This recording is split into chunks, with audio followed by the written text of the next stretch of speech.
em complemento, portanto, vocês ontem, na outra sessão, já trataram o tema guerra colonial, portanto, muito do que aqui foi dito já foi tratado mais em pormenor.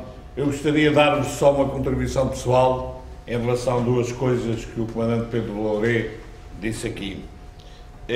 Eu cheguei à Guiné a comandar uma companhia em 1969 e quando desembarquei em Bissau e ia na viatura de transporte, enfim, não é propriamente transporte pessoal, com os bancos corridos e nós sentávamos nos bancos, uma viatura de carga, é evidente, e atravessava Bissau.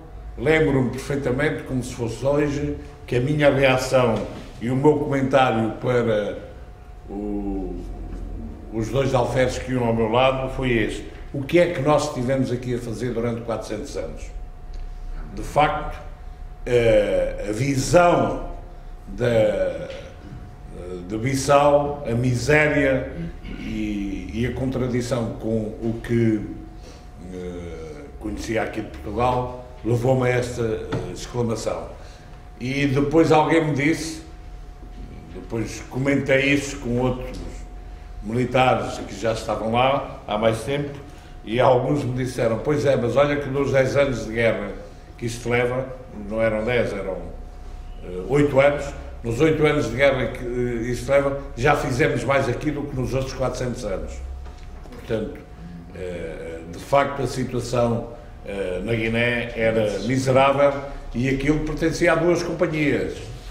A Casa Nogueira da CUF, ou do Espírito Santo, já não sei qual deles era o Espírito Santo e a CUF, eram duas companhias que dominavam por completo a Guiné. Depois, uma outra experiência que tive lá durante a comissão, e o comandante Pedro Loureiro referiu-nos a certa altura, a influência que a ação dos militares do PAIGC, dos guerrilheiros do PAIGC, teve em nós.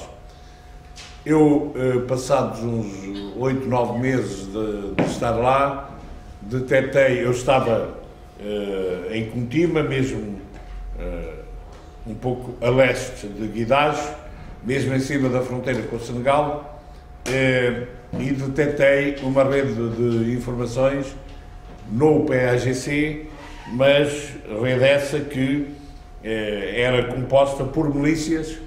Os milícias eram guineenses que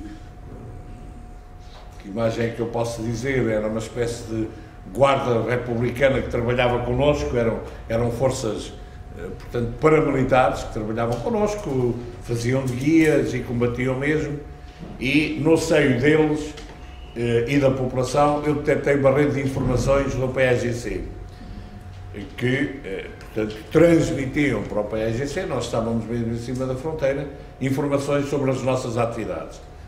O chefe dessa rede de informações era um guineense chamado Bori, que tinha sido morto em combate ao meu lado há cerca de 15 dias, 3 semanas, quando eu depois detetei a rede de informações. Apanhámos uma emboscada e ele morreu. E a pergunta que eu fiz a mim próprio foi: o que é que leva estes homens a lutar, que se colocam numa situação em que acabam por ser mortos pelos próprios companheiros? Porque é o PAIGC que faz a emboscada e que provoca a morte dele. Isso mexeu imenso comigo e levou-me à conclusão de que aquela guerra, eu é que estava lá mais, eles é que estavam a lutar pela independência deles e pela liberdade deles, e portanto era uma guerra claramente injusta, e levou-me inclusivamente, teve depois algumas consequências, porque eu decretei que a companhia a partir dali só fazia ações defensivas e não faria mais ações ofensivas. Mas portanto isto mostra de facto a influência que a guerra colonial teve em nós. Mas nós íamos talvez fazer agora um pequeno intervalo. Tem lá em cima um cafezinho para tomarem se quiserem. E depois, desculpe, diga. Já agora uma última questão muito breve. Será que os soldados também tinham a mesma consciencialização da justiça da guerra? digamos, percentualmente, não é? Relativamente. Vamos lá ver. A maior parte dos soldados portugueses, como nós sabemos, eram, pelo menos a experiência que eu tenho, eles eram apanhados nas classes menos cultas, muitos deles analfabetos, vindos do interior, e com consciência, se os oficiais tinham pouca consciência política, eu conheço, por exemplo, eu tinha muito pouca quando fui para lá, os soldados muito menos ainda consciência política tinham. Portanto, a guerra ajudou-os. Eu posso dizer-vos que quando dei instrução aqui para formar a companhia, a imagem que eu utilizei com o meu pessoal foi este: vocês têm duas opções, ou querem continuar a viver no vosso país em paz, sem andarem permanentemente a chatearem-vos e a meterem-vos na prisão, e para isso foram mobilizados, têm que ir à guerra, porque se não forem à guerra não vos deixam viver aqui em paz no vosso país, ou acham que isso não é fundamental, saem do país e desertam. Não querem ir à guerra, consideram que o fundamental é não ir à guerra e então desertam. O conselho que lhes dei é que, se fossem por esta solução, desertassem de vez e não se deixassem apanhar, porque era uma estupidez.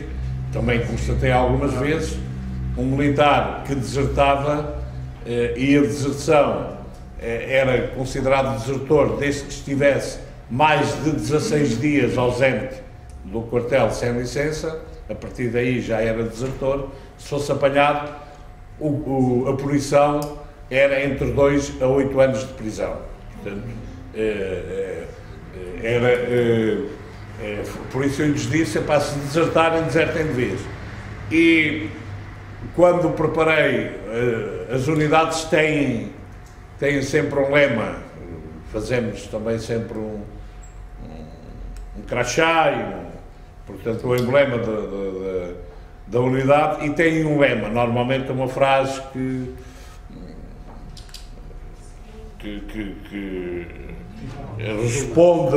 responde às leis da heráldica, etc, etc. E o meu batalhão, o batalhão onde eu estava integrado, acabou por não ter lema, porque quando nós em Abrantes discutíamos qual o lema para o batalhão, eu, como um dos comandantes de companhia, disse: bem, ou é este que eu proponho, ou no que me diz respeito não aceito outro.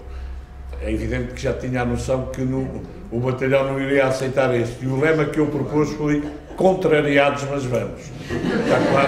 Está claro que não foi aceito. Não é? E depois, lá na Guiné, uma das coisas que as unidades faziam sempre era, quando chegavam ao quartelamento, se não havia, tinham muito o hábito de fazer um pequenino monumento para pôr o pau para içar a bandeira, não é? Porque era uma das coisas que se fazia, era que todos os dias se içava a bandeira. E também fiz lá 2 monumentos, em 2 quartéis que estive. Mandei fazer. E no primeiro, a frase que pusemos lá foi: por aqui passámos fazendo a guerra, mas procurando a paz.